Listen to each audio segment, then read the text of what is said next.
Michigan will probably lose a congressional seat, and we'll know more when the census numbers come in soon.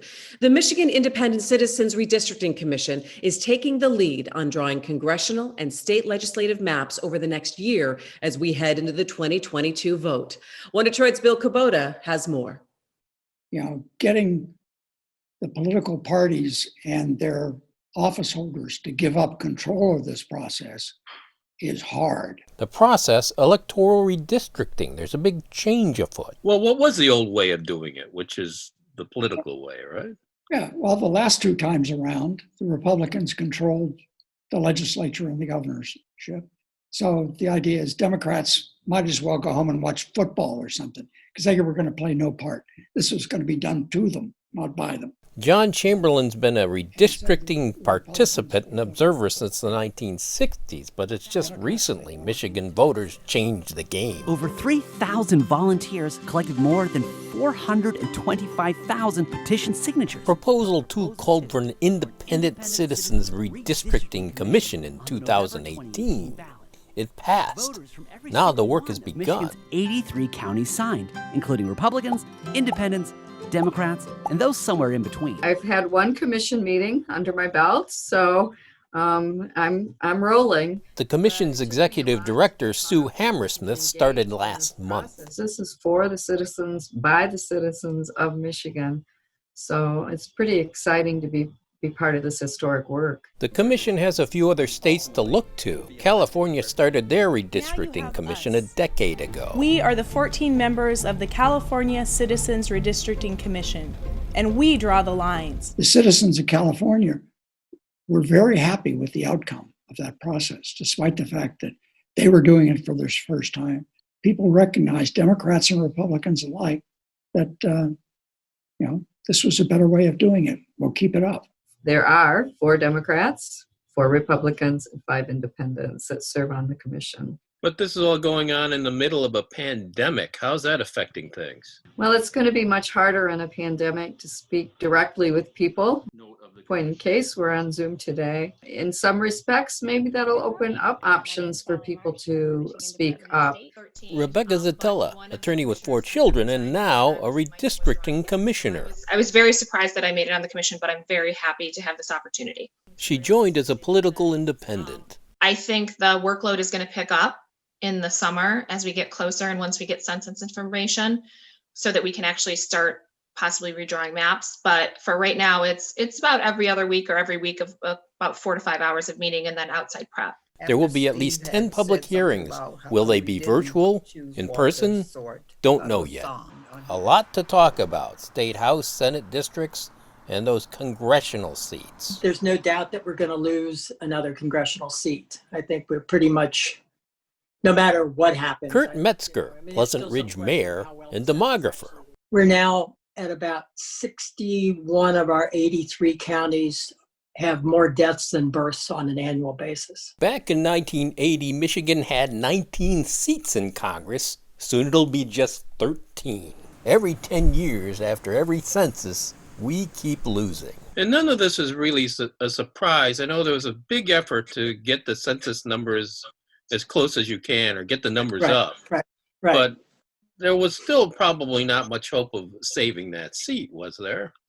No, I mean, all the forecasts it had us losing a seat, and Michigan did as well as one could expect in the census. Michigan's overall census response rate in the top 10, but in cities like Detroit and Flint, not so good. Lower numbers there and the shift in population, that's expected to affect how congressional districts will be redrawn. I think this time around you've got a large movement of African Americans into both southern Macomb and southern Oakland. With the Voting Rights Act, 2 Michigan districts need at least 50% African Americans of voting age, leading Kurt Metzger to speculate what's ahead. Andy Levin might get upset, but I think the 9th district is the one that's going to have to go. We can't have as many districts in southeast Michigan. And the 9th district takes in southern Oakland and southern Macomb, and I think that that's going to have to, the 13th or 14th or whatever they're renumbered, will have to take in a larger section of southern Macomb to get that African American community. High on the priority list, the commission must consider something called communities of interest. Communities of interest. Right. Is that a term that you use in your trade? Well, I'm learning more and more about communities of interest every day.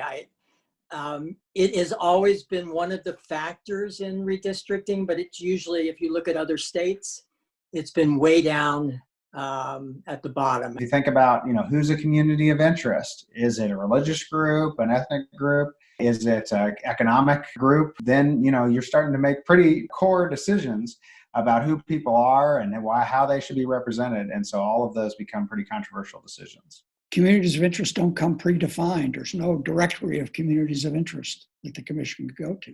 They're going to have to depend upon people coming forward, either to testify in public hearings or virtual hearings. And I think make the argument, don't chop us into pieces. What your interest is pretty much open.